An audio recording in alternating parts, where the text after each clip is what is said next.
इस कमल के पुष्प को देख रहे हैं?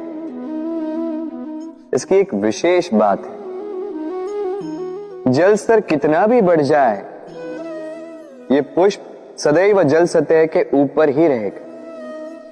और इसका कारण है इसकी ये नाल। जैसे जैसे जल स्तर बढ़ता है वैसे वैसे ये नाल भी बढ़ती और इस पुष्प को जल सतह के ऊपर रखती। किंतु जब जल स्तर घटता है ये नाल घट नहीं पाती और फिर स्वयं के साथ ही इस पुष्प का भी विनाश कर देती। मनुष्य के साथ भी यही होता है।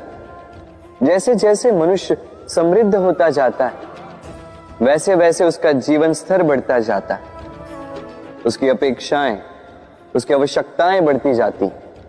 किंतु जब संपन्नता घटने लगी उसकी आवश्यकताएं कम नहीं हो पाती और फिर इसी कमल की भांति मनुष्य भी टूट जाता है।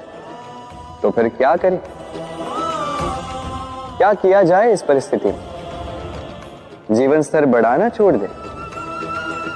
कदापि नहीं। किंतु जीवन स्तर बढ़ाने के साथ साथ ही अपनी आत्मशक्ति को सुदृढ़ करें। संकट का समय आने पर आप अपना जीवन कैसे व्यतीत करेंगे इसका अभ्यास करें, क्योंकि जीवन स्तर और जल स्तर तो घटते बढ़ते रहेंगे। ये आप पर निर्भर करता है कि आप इन दोनों के बीच का तालमेल कैसे सुनिश्चित करते हैं। राधे राधे।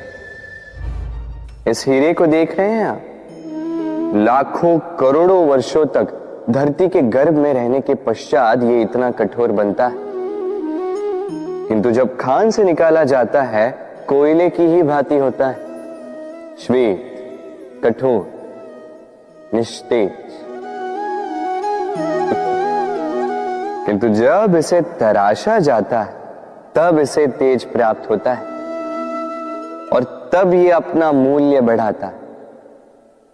संसार में मनुष्य के साथ भी यही होता है।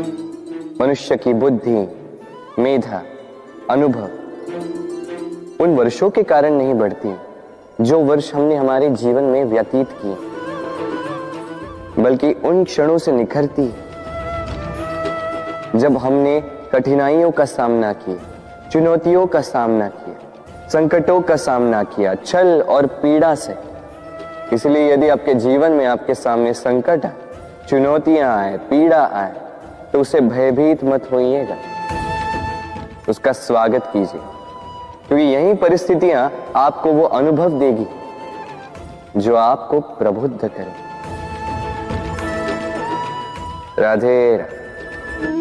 प्रकृति ने हर जीव में एक भाव भरा है ताकि वो निश्चल ना रहे, कुछ न कुछ कर्म करता रहे, और वो भाव है भूख।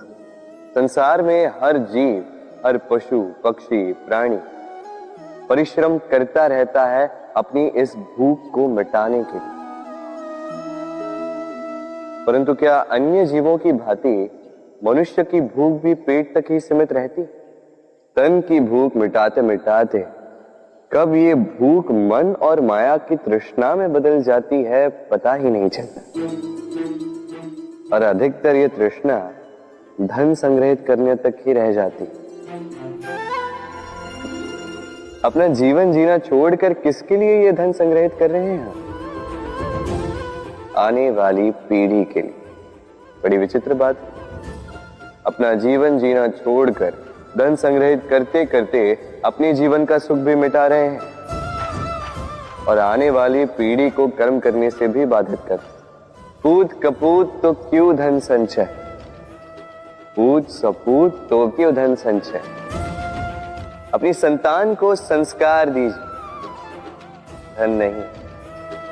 यदि संतान संस्कारी हो तो अपना स्वयं का एक संसार बना ली। यदि असंस्कारी हो तो आपका बना बनाया संसार यूं ही नष्ट कर दे। इसलिए जीवन में यदि कुछ संचय करना है तो ज्ञान संचय कीजिए, प्रेम संचय कीजिए और मेरे साथ प्रेम से कहिए, राधे राधे। जीवन को रथ कहा जाता है, किंतु क्यों? अब आप कहेंगे कि इसलिए क्योंकि जीवन भी रथ की ही भांति चलता रहता है। किंतु कभी आपने इस रथ को समझने का प्रयास किया? रथ में आगे अश्व होते हैं और पीछे पहिए। ये अश्व आपके कर्म और ये पहिए कर्मफल। ये अश्व जहां जाते हैं, ये पहिए उसी के पीछे पीछे आते हैं। यदि आपके अश्व यानी आपके कर्म शुभ सरल मार्ग पर चले तो आपकी यात्रा आनंदमयी होगी। यदि दुष्कर्म के बुरे पथ पर चलें तो आपकी यात्रा गड्ढों और झटकों से युक्त होगी। अब चयन आपका है, आप क्या चाहते हैं? आपकी यात्रा आनंदमयी हो या पीड़ादायी? अपने कर्मों के अश्वों को नियंत्रण में रखें। फल का पहिया सदैव आपको मधुर रास ही देगा।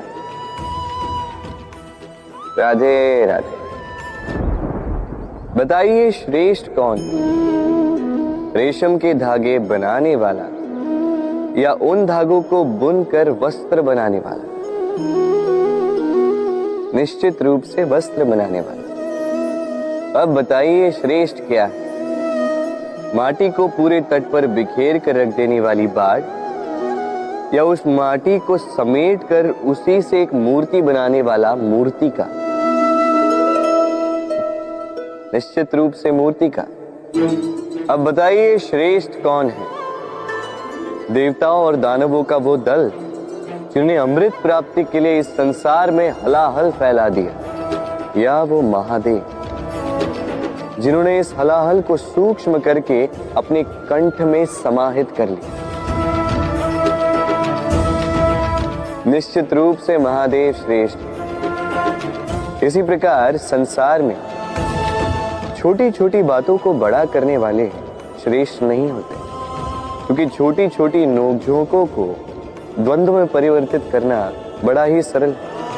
किंतु श्रेष्ठ सदैव वो होता है जो बड़े से बड़े युद्ध को समझौता बनाकर समाप्त कर दे। राधे राधे। संसार में सबसे कठिन कार्य क्या है? कोई कहेगा पर्वत पर चढ़ना, कोई कहेगा तैरना, कोई कहेगा उड़ना। किंतु क्या ये वास्तव में कठिन है? असल में देखा जाए तो बस ये थोड़े भिन्न है। जो कर्म हमारे लिए करना थोड़े भिन्न हो, हम उसे कठिन समझ लेते। जैसे तैरने की कला भिन्न है।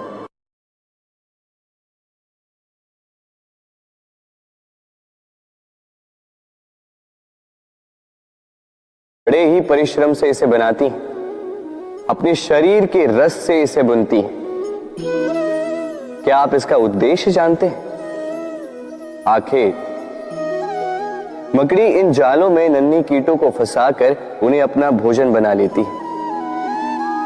और क्या आप ये बात जानते हैं कि एक दिन मकड़ी इन्हीं जालों में फंसकर मृत्यु को प्राप्त हो जाती है? बताइए क्या करते हैं आप इन जालों के साथ? दिखते ही हटा देते हैं इनका अस्तित्व, है ना? दूसरी ओर चिड़िया का घोंसला। चिड़िया भी बड़े परिश्रम से इसे बनाती है, किंतु यदि चिड़िया इसे छोड़कर चली भी जाए, उसके पश्चात भी लोग इसका विनाश नहीं करते। कारण क्या? कारण यह है कि इसका निर्माण जीवन के संचयन के लिए किया गया था, आखेट के लिए नहीं।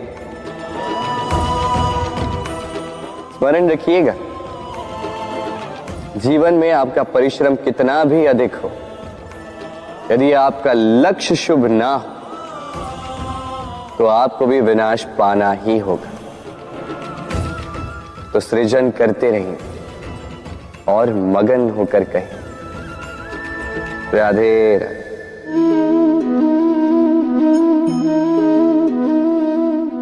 आपके विचार से मैं क्या कर रहा हूं? आप कहेंगे मैं दीपक जला रहा हूं, सही, किंतु प्रश्न ये उठता है कि क्या मैंने आपसे कहा कि ये दीपक है? नहीं। क्या इस दीपक ने स्वयं अपना परिचय आपको दिया? नहीं। फिर आपने कैसे जाना कि ये